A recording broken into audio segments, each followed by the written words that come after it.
والجنتی والنار، ہم جنت کو بھی مانتے ہیں اور جہنم کو بھی مانتے ہیں۔ ایک ہے جنت کی تعریف کیا ہے، ایک ہے کہ جنت کے اوصاف کیا ہے۔ ہم جنت کے اوصاف سے جنت سمجھا سکتے ہیں، جنت کی تعریف سے جنت نہیں سمجھا سکتے۔ لیکن بانی دارالعلوم دیوبند قاسم العلوم والخیرات مولانا محمد قاسم نانوتوی رحمۃ اللہ علیہ نے جنت کو تعریف سے سمجھایا ہے۔ اندازہ کریں، ہمارے بس میں تعریف نہیں ہے، تعریف سے سمجھایا ہے۔ نانوتوی رحمۃ اللہ فرماتے تھے جنت چھوٹی خدائی کا نام ہے۔ جنت کی تعریف کیا ہے؟ چھوٹی خدائی، یہ جنت ہے۔ بڑی خدائی کیا ہے؟ انما امرہ اذا اراد شیئا ان یقول له کن فیکون، یہ بڑی خدائی ہے۔ چھوٹی خدائی کیا ہے؟ وَلَكُمْ فِيهَا مَا تَشْتَهِي أَنفُسُكُمْ وَلَكُمْ فِيهَا مَا تَدَّعُونَ، جو مانگو گے وہ ملے گا، جو چاہو گے وہ ملے گا، لیکن ہمارا چاہنا اور مانگنا یہ اللہ رب العزت کے تابع ہے۔ اس لیے فرمایا چھوٹی خدائی کا نام جنت ہے۔ میں سمجھانے کے لیے عرض کیا کرتا ہوں، دنیا میں ہم وہ کریں جو اللہ چاہتا ہے، موت کے بعد اور حشر کے بعد جنت میں پھر وہ ہوگا جو ہم چاہیں گے۔ من مانی زندگی، من مانی زندگی، آدمی کیسے جنت سمجھائے؟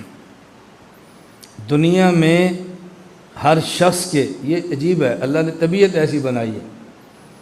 اب میں ایک چیز گنوانا شروع کروں گا نا تو بہت لمبا ہو جاتا ہے، میں صرف سمجھانے کے لیے کہتا ہوں، سمجھانے کے لیے۔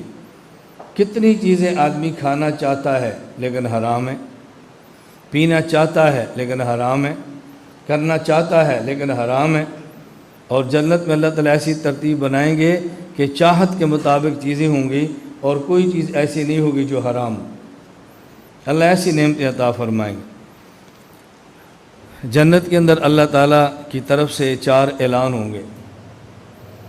ان لکم ان تصیحوا فلا تسقموا ابدا، ہمیشہ صحت مند رہو گے، اب کبھی تم بیمار نہیں ہوگے۔ اعلان ہے، کھاؤ جتنا تمہارا دل کرتا ہے۔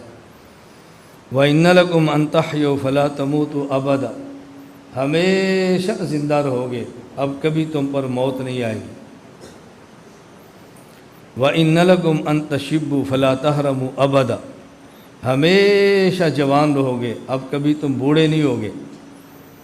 وَإِنَّ لَكُمْ أَن تَنَامُوا فَلَا تَبْأَسُوا أَبَدًا، ہمیشہ خوشحال رہو گے، اب بدحالی تمہارے قریب بھی نہیں آئے گی۔ یہ جنت کے اعلان ہے۔ ہم یہ چیزیں دنیا میں چاہتے ہیں، دنیا میں چاہیں تب بھی نہیں مل سکتی۔ بس ایک آدھ سوال ذہن میں رکھ لیں جنت اور جہنم کے بارے میں۔ دیکھیں، جنت ہمیشہ رہے گی، فنا نہیں ہوگی۔ جہنم ہمیشہ رہے گی، فنا نہیں ہوگی۔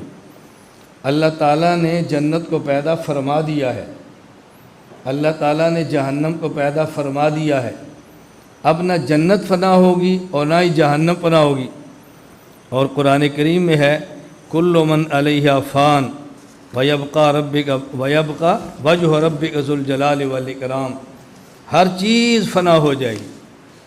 قرآن کہتے ہیں ہر چیز فنا ہوگی سوائے اللہ کی ذات کی۔ کل شیء ہالک الا وجہ، ہر چیز فنا ہوگی سوائے اللہ کی ذات کے۔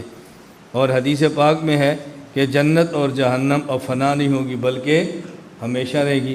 تو بظاہر تو حدیث قرآن کریم کے خلاف ہے نا۔ حکیم الامت مجدد الملت مولانا اشرف علی تھانوی رحمۃ اللہ علیہ نے بہت پیارا جواب دیا۔ اب فرماتے ہیں ایک ہے فنائے عملی، ایک ہے فنائے امکانی، ایک ہے فنائے عملی اور ایک ہے فنائے امکانی۔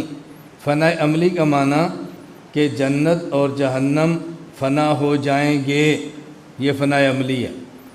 میں اور آپ سب فنا ہو جائیں گے، یہ فنا عملی ہے۔ اور ایک ہے فنائے امکانی، فنا ہو سکتے ہیں، یہ فنائے امکانی ہے۔ کل شیء ہالک الا وجہ، ہر چیز ہلاک ہو سکتی ہے سوائے اللہ کی ذات کے۔ کل من علیہا فان، ہر چیز پہ فنا طاری ہو سکتی ہے سوائے اللہ کی ذات کے۔ جنت اور جہنم فنا ہوں گے نہیں لیکن فنا ہو سکتے ہیں۔ اللہ تعالیٰ فنا ہوں گے بھی نہیں اور فنا ہو سکتے بھی نہیں۔ اللہ کی ذات سے فنا عملی اور فنا امکانی دونوں کی نفی ہے۔ جنت اور جہنم سے فنا عملی کی نفی ہے، فنا امکانی کی نفی نہیں ہے۔ یہ کون ہے؟ حکیم الامت۔ اب بتاؤ کہ دائیں بائیں جانے کی ضرورت ہے؟ میں نے صبح سے کہا تھا یہ جو آپ کبھی دوڑتے ہیں، کبھی خامدی کی طرف، کبھی نائک کی طرف، کبھی کسی اور کی طرف، وہ کیا مصیبت پڑی ہے تمہیں؟ اس کی بنیادی وجہ یہ ہے، یہ دوڑنے والے وہ ہیں جو اپنے اکابر کو پڑھتے نہیں ہیں، اپنے حضرات کو دیکھتے نہیں ہیں، بس ان کو دیکھ کے متاثر ہو جاتے ہیں اور دوڑ جاتے ہیں۔ اپنے اکابر کو پڑھو تو صحیح۔ ہمارے حضرت نانوتوی کو پڑھو نا ذرا۔ حضرت نانوتوی کی آپ کتاب اٹھائیں گے نا، تحذیر الناس، نہیں سمجھ آئے گی۔ آب حیات نہیں سمجھ آئے گی۔ مباحثہ شاہ جہاں نہیں سمجھ آئے گی، نہیں سمجھ آئے گی۔ جب سمجھ نہیں، قبلہ نما نہیں سمجھ آئے گی تو کیا کریں گے؟ چھوڑ دیں گے۔